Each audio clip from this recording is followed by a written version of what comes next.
सच के साथ। नमस्कार, सिटी वाराणसी लाइव में आप सभी का स्वागत है। मैं हूं अमित मिश्रा। आइए देखते हैं आज की खास खबरें।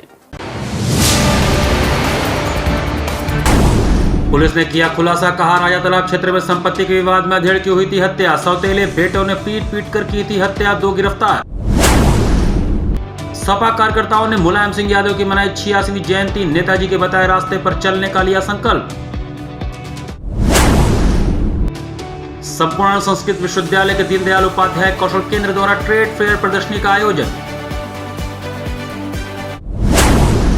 और इंटरनेशनल हिंदू स्कूल में हर्षोल्लास के साथ मनाया गया 15वां भाषा उत्सव। नगर के 15 विद्यालयों के बच्चे हुए शामिल।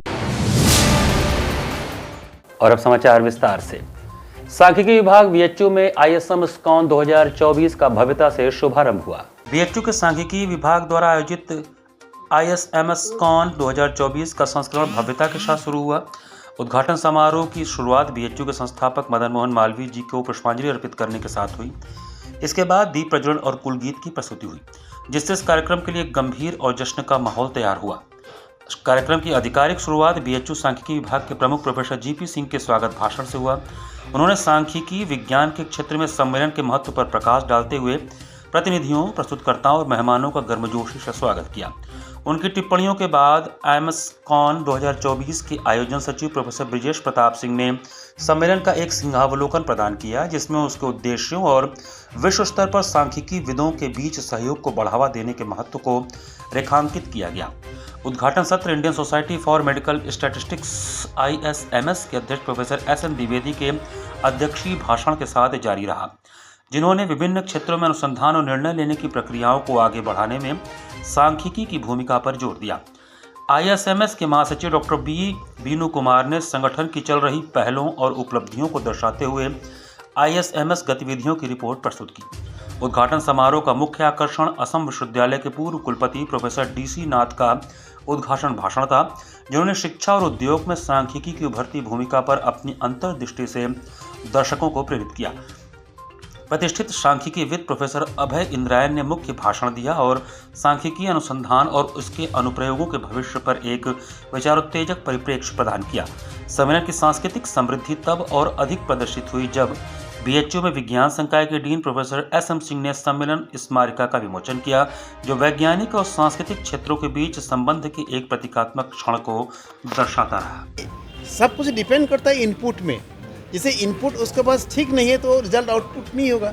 स्टैटिस्टिक्स में वही बात है, अगर आप इनपुट खराब होगा तो आउटपुट अच्छा नहीं होगा। एक लैंग्वेज है कि गार्बेज इन गार्बेज आउट, तो ही होता है। तो डिपेंड करता है डाटा क्वालिटी कितना अच्छा होता है। जितना डाटा क्वालिटी अच्छा होगा उतना आपका रिजल्ट अच्छा होगा। तो ये मेडिकल डाटा भी आप सही ढंग से कलेक्ट करेंगे तो रिजल्ट भी अच्छा होगा। वही महानगर समाजवादी पार्टी द्वारा स्वर्गीय मुलायम सिंह यादव की 86वीं जयंती हर्षोल्लास के साथ मनाई गई। महानगर समाजवादी पार्टी की ओर से भेलूपुर स्थित कैंप कार्यालय में समाजवादी पार्टी के लोगों ने मुलायम सिंह यादव की 86वीं जयंती बड़े ही हर्षोल्लास के साथ मनाई। मुलायम सिंह के तैलचित्र पर पुष्प अर्पित कर श्रद्धा सुमन अर्पित किया गया। श्रद्धा सुमन अर्पित करने पहुंचे लोगों ने कहा कि नेताजी सच्चे देशभक्त थे। समाजवादी पार्टी के लोग आज भी उनके आदर्शों पर चलने का कार्य कर रहे हैं। वक्ताओं ने कहा कि हम समाजवादियों के आदर्श भारतीय धर्मनिरपेक्ष तथा नीति के स्तंभ समाजवादी पार्टी के संस्थापक, गरीबों, मजलूमों, अल्पसंख्यकों, व्यापारियों तथा नौजवानों के मसीहा, पूर्व रक्षा मंत्री भारत सरकार, पूर्व मुख्यमंत्री उत्तर प्रदेश सरकार, पद्म विभूषण स्वर्गीय नेताजी मुलायम सिंह यादव की 86वीं जयंती पर सैकड़ों की संख्या में समाजवादी पार्टी के सच्चे सिपाही जगह जगह पहुंचे हैं और अपनी श्रद्धा सुमन अर्पित कर रहे हैं। कार्यक्रम की अध्यक्षता पूर्व मंत्री बहादुर यादव ने किया। कार्यक्रम का संचालन महासचिव योगेंद्र यादव ने किया। कार्यक्रम में मुख्य रूप से सत्य प्रकाश सोनकर, मनोज राय धूपचंडी, डॉक्टर सुबेदार सिंह, महेंद्र यादव, राजू यादव, प्रदेश सचिव बिना सिंह, अध्यक्ष महिला सभा आरती यादव, रितेश केसरी, राहुल गुप्ता, अब्दुल कलाम, अनिल पटेल, पूजा यादव, गानेन्द्र मिश्रा, भैयालाल यादव, अनिल साहू, राजवीर सिंह, अजहर अली, धीरज यादव आदि लोग शामिल रहे। लोगों का धन्यवाद ज्ञापन रामजी यादव ने किया। सपा के संरक्षक जो आज हम लोगों के बीच में नहीं है, धरती पुत्र मुलायम सिंह यादव जी के जन्मदिन को हम लोग पुष्पांजलि करके नमन करते हुए मनाने का काम कर रहे हैं। साथ ही समाजवादी पार्टी एक क्रांति थी। समाजवादी पार्टी गरीब, किसान, छात्र, नौजवान, मजदूरों की एक आवाज़ थी, जो आज हम लोग अखिलेश यादव के रूप में देखकर जन जन तक पहुंचाने का काम कर रहे हैं और देश के गरीब, किसान, छात्र, नौजवान और मजदूरों के हक और हकूक़ को दिलाने का काम कर रहे हैं। आगामी 4, 5 व 6 दिसंबर को होने वाले रेलवे के यूनियनों के चुनाव के मद्देनजर all India railway men's federation व नॉर्दर्न रेलवे मेंस यूनियन के महामंत्री शिव गोपाल मिश्रा वाराणसी पहुंचे। कैंट रेलवे में यूनियनों की मान्यता हेतु आगामी 4, 5 व 6 दिसंबर 2024 को होने वाले चुनावों के मद्देनजर all India railway men's federation व नॉर्दर्न रेलवे मेंस यूनियन के महामंत्री कामरेड शिव गोपाल मिश्रा का वाराणसी आगमन हुआ। इस अवसर पर वाराणसी कैंट स्टेशन के सामने एक विशाल सभा का आयोजन हुआ। इस अवसर पर आयोजित एक प्रेस कॉन्फ्रेंस में कामरेड मिश्रा ने बताया कि AIRF की सोच है कि एक उद्योग में एक यूनियन होनी चाहिए जिससे कर्मचारियों के सामूहिक हितों और अधिकारों की रक्षा की जा सके। इससे श्रमिकों की समस्या को अधिक प्रभावी ढंग से उठाने व हल कराने में मदद मिलती है। AIRF व इससे संबद्ध यूनियनों ने सदैव कर्मचारियों की समस्याओं को हल कराने हेतु संघर्ष किया व आधिकारिक समस्याओं का समाधान प्रत्येक स्तर पर करवाया। आगामी चुनाव की तैयारियों हेतु देश भर में चुनावी रैलियों में भ्रमण के दौरान AIRF से संबद्ध यूनियनों के पक्ष में माहौल स्पष्ट रूप से दिखाई दे रहा है। कामरेड मिश्रा ने बताया कि इस चुनाव में युवाओं व महिलाओं में विशेष जोश दिखाई दे रहा है। विगत 24 अगस्त 2024 को सरकार व स्टाफ साइड के मध्य चर्चा के उपरांत घोषित यूनिफाइड पेंशन स्कीम के अंतर्गत सरकारी कर्मचारियों की पुरानी पेंशन स्कीम की तर्ज पर पेंशन, पारिवारिक पेंशन व न्यूनतम पेंशन की गारंटी मिली है। इससे कर्मचारियों में उत्साह देखा जा रहा है क्योंकि NPS के अंतर्गत कोई गारंटी नहीं है। 4, 5, 6 दिसंबर में जो है वो हमारे रेलवे में यूनियन की मान्यता के चुनाव हैं, तो आज उसी सिलसिले में यहाँ आने का मौका मिला है। ऑल इंडिया रेलवे फेडरेशन के महामंत्री होने के नाते मैं पूरे भारतवर्ष का दौरा कर रहा हूँ और मुझे लग रहा है कि अब की बार में हमारी यूनियन जो है वो पहले की अपेक्षाकृत ज़्यादा मत ले करके और ज़्यादा बहुमत से भारी जीत ऑल इंडिया रेलवे फेडरेशन के अपडेटेड यूनियंस की होने वाली है।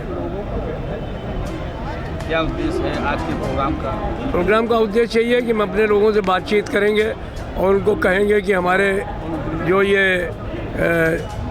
जो हमारी आने वाली समस्याएं हैं, चुनौतियां हैं।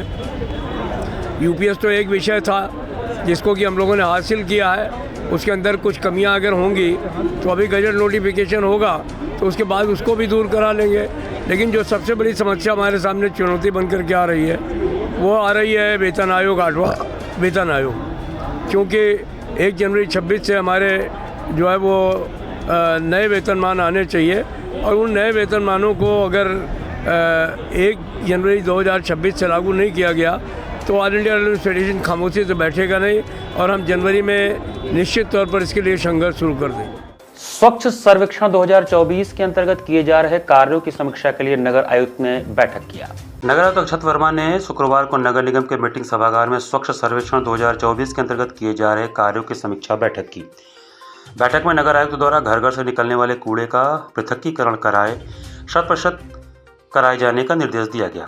नगर आयुक्त द्वारा निर्देश किया गया कि मंदिर क्षेत्र के मोहल्लों में 3 पालियों में सफाई कर्मी तत्काल तैनात करते हुए 8-8 घंटे की ड्यूटी लगाई जाए, जिनके द्वारा पूरे क्षेत्रों में निरंतर चक्रमण करते रहेंगे तथा जहां भी कूड़ा दिखाई दे तत्काल उसे साफ कराया जाए। उन्होंने निर्देशित किया कि अगर सभी व्यावसायिक क्षेत्रों में 2-2 डस्टबिन लगाए जाएं तथा डस्टबिन से कूड़े का निस्तारण नियमित कराया जाए, डस्टबिन की धुलाई भी की जाए। नगर आयुक्त के द्वारा निर्देशित किया गया कि आउटसोर्सिंग के माध्यम से कार्यरत कार्मिक जो सुपरवाइजर का कार्य देख रहे हैं उन्हें तत्काल हटाया जाए, उनके स्थान पर स्थायी कर्मियों को सुपरवाइजर के पद पर रखने की कार्रवाई तत्काल की जाए। मुख्य अभियंता को उन्होंने निर्देशित किया कि चिन्हित 56 नालों पर जाली लगाने का कार्य तत्काल पूर्ण कराया जाए। नगर में संचालित 3 MRF सेंटर को व्यवस्थित संचालित किया जाए। होप संस्था के द्वारा बेकार कपड़ों से बनाए जा रहे झोले का प्रचार प्रसार किया जाए, जिससे प्रतिबंधित प्लास्टिक का प्रयोग कम किया जा सके। नगर आयुक्त द्वारा सफाई कर्मचारियों को सरकार द्वारा दी जा रही योजनाओं से आच्छादित करने के निर्देश दिए गए। शहर में रैक पिकर्स का डाटा तैयार करने एवं उन्हें पहचान पत्र देने के निर्देश दिए गए। नगर में स्थापित सभी सार्वजनिक शौचालयों व सामुदायिक शौचालयों में स्वच्छ सर्वेक्षण में जारी टूल किट के आधार पर मानकों को पूरा करने हेतु निर्देशित किया गया तथा सभी सार्वजनिक मूत्रालयों में सफाई हेतु पानी की व्यवस्था करने हेतु महाप्रबंधक जलकल को तथा सीवर से जोड़ने शोकपीट बनाने हेतु मुख्य अभियंता को निर्देशित किया गया। स्वच्छता के प्रति जनजागरूकता वार्डवार कराने हेतु निर्देशित किया गया। बैठक में अपर नगर आयुक्त दुष्यंत कुमार मौर्य, नगर स्वास्थ्य अधिकारी डॉक्टर सुरेंद्र कुमार चौधरी, महाप्रबंधक जलकल अनूप सिंह, जोनल स्वच्छता अधिकारी रविचंद्र निरंजन, सहायक अभियंता कपीश बुधिलिया, समस्त स्वास्थ्य निरीक्षक एवं SBM के कर्मचारी उपस्थित रहे। रामनगर में कथावाचक पंडित प्रदीप मिश्रा की चल रही श्री शिव महापुराण कथा में 200 चोरी की घटनाएं होने का मामला प्रकाश में आया। रामनगर डोंगरी में कथावाचक पंडित प्रदीप मिश्रा की कथा चल रही है। 2 दिन में इसमें 200 चोरी की घटनाएं भी हुई हैं। ज़्यादातर कथा सुनने आए महिलाओं के गहने चोरी हुए, किसी की चेन तो किसी का मंगलसूत्र चोरी हुआ। कथा प्रबंधन के पास जब मामले पहुंचने लगे तो वह परेशान हो गए। पुलिस कमिश्नर से शिकायत की। कमिश्नर खुद मौके पर पहुंचे, जांच कराई। पंडाल में लगे सीसीटीवी चेक किए तो महिला चोरों का गिरोह हत्थे चढ़ा। पुलिस ने 15 महिलाओं को गिरफ्तार किया। सीसीटीवी में यह संदिग्ध हरकत करते हुए नजर आई, यानी कथा के बीच एक जगह से दूसरी जगह उठकर बैठ रही थी। जांच की तो पता चला कि यह पूरा गैंग है। पूर्वांचल समेत यूपी बिहार में जहां ज्यादा भीड़ वाले कार्यक्रम होते हैं वहां पहुंचकर चोरियां करती हैं। पूछताछ में भी पुलिस को गुमराह करती रही। काशी में प्रदीप मिश्रा की कथा अभी 5 दिन और चलेगी। दरअसल शिव महापुराण में सुनने के लिए हजारों की संख्या में महिला भक्त सतुआ बाबा के आश्रम में पहुंच रही हैं। 200 चोरी खबर से पुलिस विभाग में हड़कंप मच गया। पुलिस कमिश्नर मोहित अग्रवाल ने खुद मौके पर पहुंचकर जांच किया। रामनगर पुलिस को कार्रवाई के निर्देश दिए। जांच के बाद गुरुवार शाम को 15 महिलाओं को पकड़ा गया, फिर रामनगर थाने लाया गया। ये महिलाएं इतनी शातिर हैं कि पूछताछ में पुलिस को गुमराह करती रही। नाम, पता और मोबाइल नंबर तक गलत बताए। पुलिस ने जब महिलाओं के बताए एड्रेस पर वेरिफिकेशन कराया तो ज़्यादातर का पता फर्जी निकला। एसओ रामनगर ने बताया कि सभी महिलाएं दूसरे जिले की रहने वाली हैं। अभी तक इनका असली नाम और पता वेरीफाई नहीं हो सका है। सभी ने गलत नाम पते बताए हैं, जिनकी पूरी जानकारी ली जा रही है। इनका आपराधिक इतिहास भी खंगाला जा रहा है। सभी खिलाफ रामनगर थाने में केस दर्ज कर दिया गया है। पुलिस अब तक गिरफ्तार महिला चोरों से महज 2 चेन और 9 मंगलसूत्र बरामद कर सकी है। पुलिस को शक है कि महिलाओं के इस गैंग के साथ कुछ पुरुष भी हैं जो कि चोरी का सामान वहां से हटा देते हैं। पुलिस ने चोरी की 200 घटनाओं में सिर्फ 1 एफआईआर दर्ज की है, जिसमें इन सभी 15 महिलाओं को जेल भेजा गया। डोंगरी स्थित सतुआ बाबा आश्रम में शिव महापुराण की कथा चल रही है। दौरान कथा कुछ महिलाओं द्वारा एक महिला चोर को पुलिस के सुपुर्द किया गया। वो बताया गया कि ये चेन चुरा रही थी। गहनता से पूछताछ करने के बाद में महिला ने बताया कि उनका एक गिरोह है जो इस तरह की कथाओं में पहले भी इस तरह की घटनाएं कर चुका है। उसके बयान पे उन महिलाओं को पूछताछ के लिए वहाँ पे लाया गया खोया पाया केंद्र पे, और इनके पास से अब तक कुल 11 चेन, जिनकी लगभग करीब 10 लाख रुपए है, एवं 15 महिलाओं को अब तक के लिए पूछताछ के लिए लाया गया।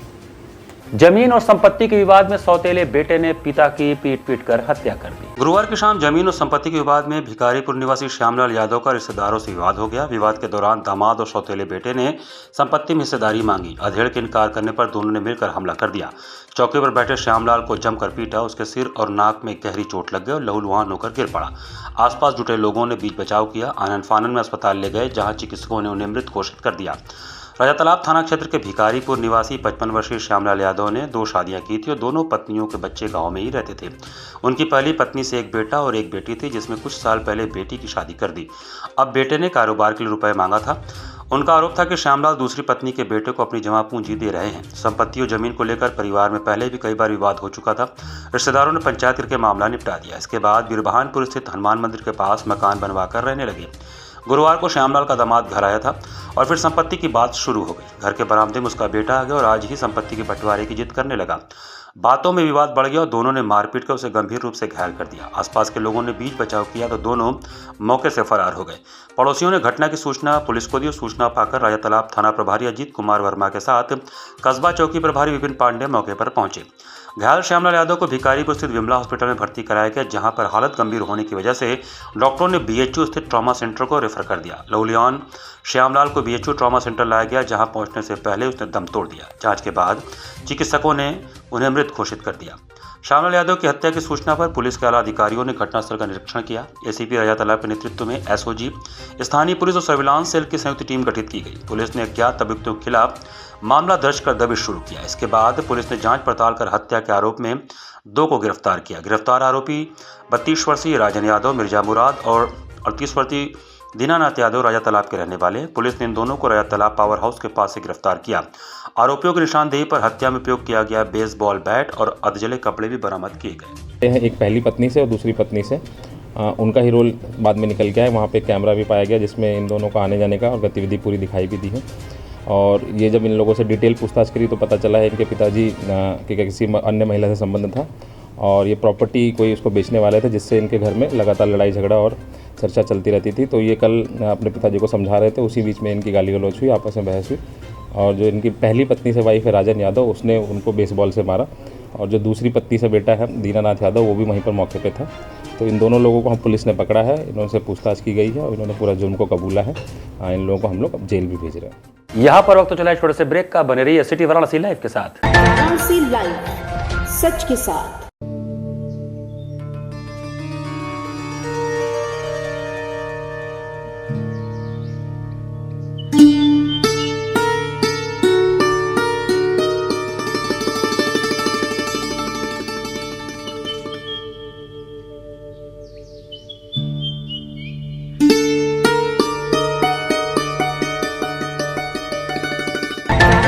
लाइव, सच के साथ। ब्रेक के बाद आपका स्वागत है।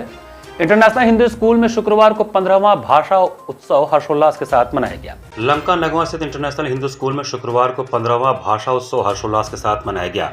इस आयोजन का उद्देश्य छात्रों में भाषा के प्रति जागरूकता एवं उत्साह का सृजन करना रहा तथा देश और दुनिया में नित्य नए बदलावों एवं चुनौतियों को स्वीकार करते हुए सतत संघर्ष एवं राष्ट्र निर्माण हेतु भाषाई एवं साहित्यिक ऊर्जा के साथ छात्रों को तैयार करना ही भाषा उत्सव का एकल उद्देश्य है। कार्यक्रम का शुभारंभ मुख्य अतिथि पद्मश्री प्रोफेसर डॉक्टर राजेश्वराचार्य एवं विशिष्ट अतिथि योगेश भट्ट, भारत अध्ययन केंद्र काशी हिंदू विश्वविद्यालय दीप प्रज्वलित करके किया।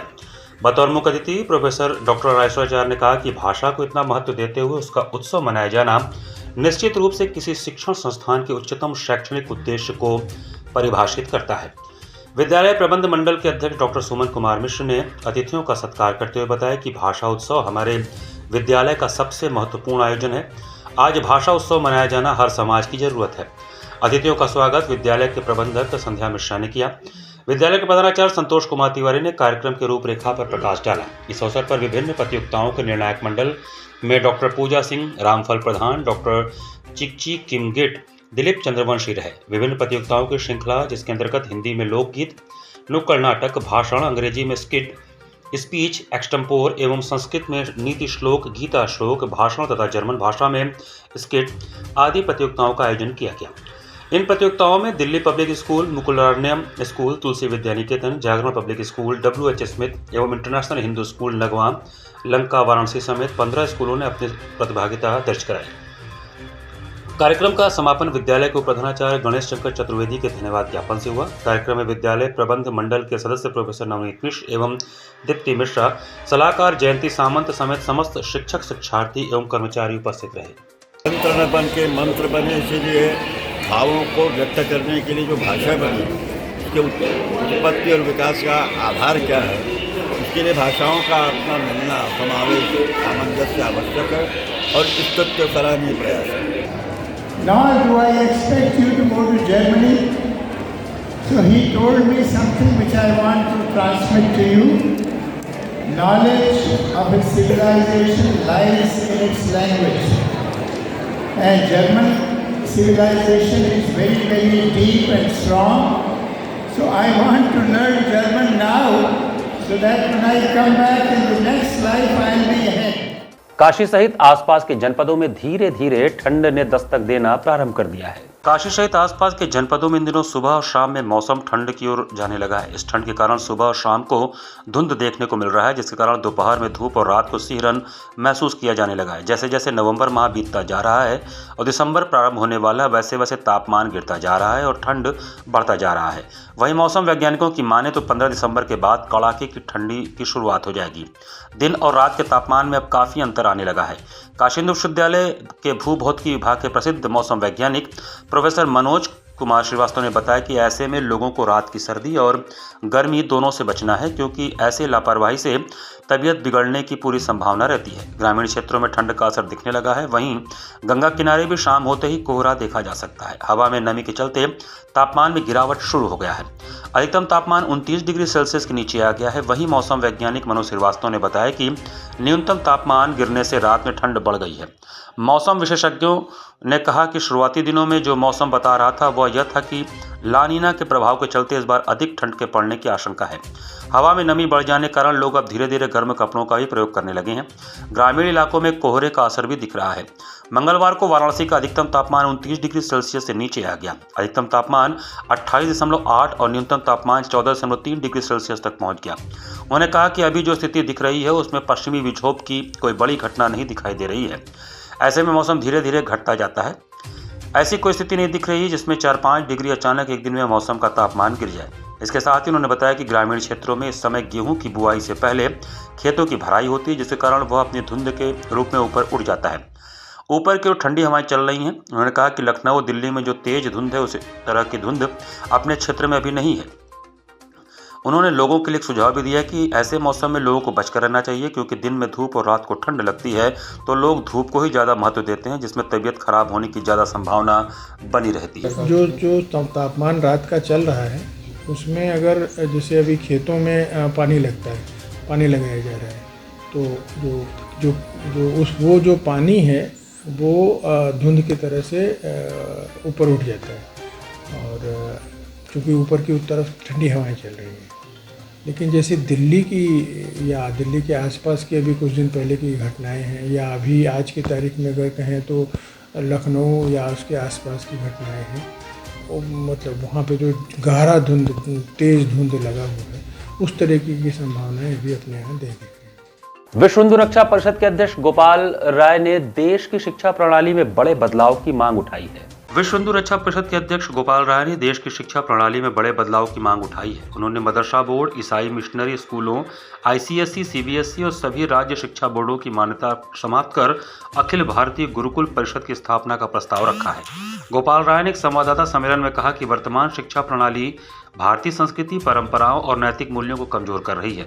विदेशी शिक्षा प्रणाली के प्रभाव को खत्म करना और गुरुकुल आधारित शिक्षा को पुनर्जीवित करना समय की आवश्यकता है। इसलिए मदरसा बोर्ड और ईसाई मिशनरी स्कूलों की मान्यता समाप्त की जाए, क्योंकि इन संस्थानों के माध्यम से समाज में धार्मिक असंतुलन और धर्मांतरण को बढ़ावा दिया जा रहा है। साथ ही उन्होंने यह भी कहा कि ICSE, CBSE सहित तमाम स्टेट बोर्ड्स की मान्यता रद्द की जानी चाहिए, क्योंकि ये सारे बोर्ड्स भारतीय शिक्षा प्रणाली के मूल्यों के बजाय पाश्चात्य प्रभाव को बढ़ावा देते हैं, जो देश की संस्कृति के लिए हानिकारक है। उन्होंने स्पष्ट शब्दों में कहा कि इन सारे शैक्षणिक बोर्ड्स की मान्यता खत्म करके अखिल भारतीय गुरुकुल परिषद का गठन किया जाए, जो कि विद्यालयों में वेद, उपनिषद, विज्ञान सहित भारतीय परंपराओं पर आधारित शिक्षा देने की नीति निर्धारित करेगी। यह अखिल भारतीय गुरुकुल परिषद नैतिक और सांस्कृतिक मूल्यों को प्राथमिकता देकर भारतीय युवाओं को नई दिशा देगी। गोपाल राय ने इस मांग को लेकर जल्द ही पूरे देश में पदयात्रा शुरू करने की बात कही। इस अवसर पर जिला उपाध्यक्ष अखिलेश कुमार ने कहा कि समय की मांग है कि हम लोग अपने आप को बदलें। इस अवसर पर मोहन सिंह, रामाश्रय, सत्यप्रकाश मौर्य, गोलू, नंदलाल, संकटा प्रसाद मौर्य, जितेंद्र, अमन, चंद्रबली, बबलू, राजकुमार, बाशु, विवान, राहुल मौर्य, सुशांत, सेतु मौर्य, अवधेश, गणेश मौर्य, अफगान, दीपक आदि लोग उपस्थित रहे। तो हिंदुओं को एकजुट करने के लिए हम सभी लोग ये लक्ष्य बनाएं कि 1 करोड़ लोगों को हम लोग 1 साल के अंदर 1 करोड़ लोगों का सदस्य बनाएंगे। और ये मेन मुद्दा हमारा ये है कि जो हमारे देश में मदरसा बोर्ड है और जो मदरसा बोर्ड के साथ ईसाई मिशनरी है, जो इंग्लिश के नाम पर लूटते हैं, धर्म परिवर्तन कराते हैं, ये सभी बोर्डों को ख़त्म करके हमारा गुरुकुल पद्धति से हमारे जो हिंदू सनातन धर्म का जो मुख्य धारा है उसमें जोड़ने के लिए हम सभी लोगों को एकजुट कर रहे हैं। संपूर्ण संस्कृत विश्वविद्यालय के दीनदयाल उपाध्याय कौशल केंद्र पर ट्रेड फेयर प्रदर्शनी का आयोजन किया गया। संपूर्ण संस्कृत विश्वविद्यालय के दीनदयाल उपाध्याय कौशल केंद्र के अंतर्गत केंद्र के निदेशक प्रोफेसर विधु द्विवेदी के निर्देशन में शुक्रवार को ट्रेड फेयर प्रदर्शनी का आयोजन किया गया, जिसका उद्घाटन विश्वविद्यालय कुलपति प्रोफेसर बिहारी लाल शर्मा ने फीता काटकर किया। कुलपति और आगंतुक अतिथियों का स्वागत कर्मकांड के छात्रों द्वारा स्वास्थ्य वाचन के साथ अक्षत पुष्प व चंदन द्वारा किया गया। कार्यक्रम में कौशल केंद्र के छात्रों द्वारा विभिन्न प्रकार की पूजन सामग्रियों, पाठ्य पुस्तकों, खाद्य सामग्रियों व आंतरिक सज्जा संबंधी डिजाइनों की प्रदर्शनी लगाई गई। कुलपति जी ने प्रदर्शनी का अवलोकन किया और इसमें शामिल प्रतिभागियों को पुरस्कृत किया। कार्यक्रम के समापन पर दीनदयाल उपाध्याय कौशल केंद्र के निदेशक प्रोफेसर विधु द्विवेदी ने कहा कि इस तरह के आयोजनों से विद्यार्थियों का उत्साह बढ़ता है और इसी तरह हमारे अंदर ये समझ विकसित होती है कि आज के प्रतिस्पर्धा के युग में अपने अपने उत्पादों अथवा निर्मित सामग्रियों से कैसे लाभ कमा सकते हैं।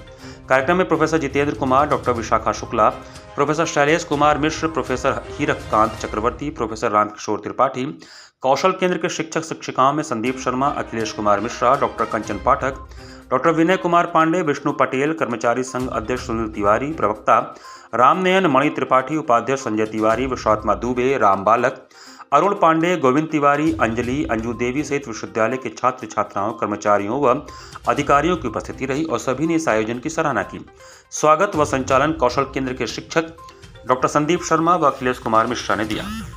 सेठ एमआर जयपुरिया स्कूल्स के पड़ाव व बाबतपुर शाखा में 25 व 30 नवंबर को वार्षिक उत्सव का आयोजन किया जाएगा। सेठ एमआर जयपुरिया स्कूल्स बनारस द्वारा 25 व 30 नवंबर को पड़ाव व बाबतपुर शाखा में वार्षिक उत्सव आयोजित किया जा रहा है। इस संदर्भ में आयोजित प्रेस सम्मेलन का आयोजन किया गया, जिसमें विद्यालय के चेयरमैन दीपक कुमार बजाज ने बताया कि सेठ एमआर जयपुरिया स्कूल्स बनारस पड़ाव कैंपस में 25 नवंबर को सांस्कृतिक समागम अंकुरण 2024, अधिनायक एवं वार्षिकोत्सव सृजन 2024 वेदांत का आयोजन 30 नवंबर को किया जा रहा है, जिनमें कक्षा 1 से 12वीं तक के 700 बच्चे भाग लेंगे। उन्होंने कहा कि हमारा संस्थान हमेशा छात्रों के सर्वांगीण विकास हेतु समर्पित रहा है। यह समारोह न केवल उनकी प्रतिभा के प्रदर्शन का माध्यम होगा, बल्कि नवीनता उत्कृष्टता को भी बढ़ावा देगा। उन्होंने यह भी बताया कि इस वर्ष सांस्कृतिक समागम अंकुरण में हमारे मुख्य अतिथि एहसान नूरानी हैं, जो एक भारतीय संगीतकार और प्रसिद्ध गिटारिस्ट हैं। नूरानी जी को IIFA award, national film award सहित अनेकों राष्ट्रीय व अंतर्राष्ट्रीय अवार्ड उनके उत्कृष्ट योगदान के लिए मिले हैं। नूरानी जी 26 नवंबर को हमारे बाबतपुर कैंपस में भी सांस्कृतिक कार्यक्रम में भाग लेंगे। वार्षिकोत्सव सृजन 2024 वेदांत में मुख्य अतिथि के रूप में पद्मश्री सम्मानित विख्यात लोक गायिका उर्मिला श्रीवास्तव आ रही हैं। प्रेस वार्ता में प्रबंध निदेशक मनोज बजाज ने नए प्रवेश की घोषणा करते हुए कहा कि हमें यह जानकारी देते हुए अपार हर्ष की अनुभूति हो रही कि इस वर्ष एजुकेशन वर्ल्ड रैंकिंग द्वारा सेठ एमआर जयपुरिया स्कूल्स बनारस को वाराणसी में प्रथम स्थान, उत्तर प्रदेश में द्वितीय स्थान एवं भारत में चतुर्थ स्थान प्राप्त हुआ है। हमारे दोनों ही कैंपस एवं सिटी ऑफिस में नवीन सत्र हेतु रजिस्ट्रेशन 14 नवंबर 2024 से आरंभ हो चुका है। प्रेस वार्ता विद्यालय के अधिशासी निदेशक श्याम सुंदर बजाज, बाबतपुर कैंपस के प्रधानाचार्य सुधा सिंह, पड़ाव कैंपस के प्रधानाचार्य आशीष सक्सेना ने भी संबोधित किया। पड़ाव कैंपस का वार्षिक उत्सव हमारा 25 तारीख को जूनियर बच्चों का है और 30 तारीख को सीनियर बच्चों का वार्षिक उत्सव है। साथ ही साथ मुख्य अतिथि के रूप में जो है 25 तारीख को एहसान नूरानी जी, जो कि एक अंतर्राष्ट्रीय कलाकार हैं, बहुत से अवार्ड उनको मिले हुए हैं। एहसान नूरानी जी, जिनकी कंपनी टोरेंस है, जो बच्चों को संगीत में दक्ष करती है, उनका हमारे साथ पिछले 5 साल से एक कोर्स चल भी रहा है, एक एग्रीमेंट चल भी रहा है। तो एहसान नूरानी जी 25 तारीख को जो हमारा वार्षिक उत्सव है उसके मुख्य अतिथि रहेंगे।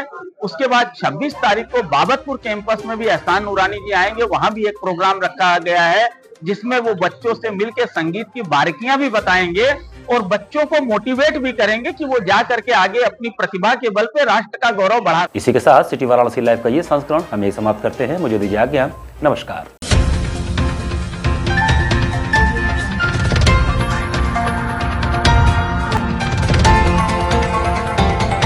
वाराणसी लाइव, सच के साथ।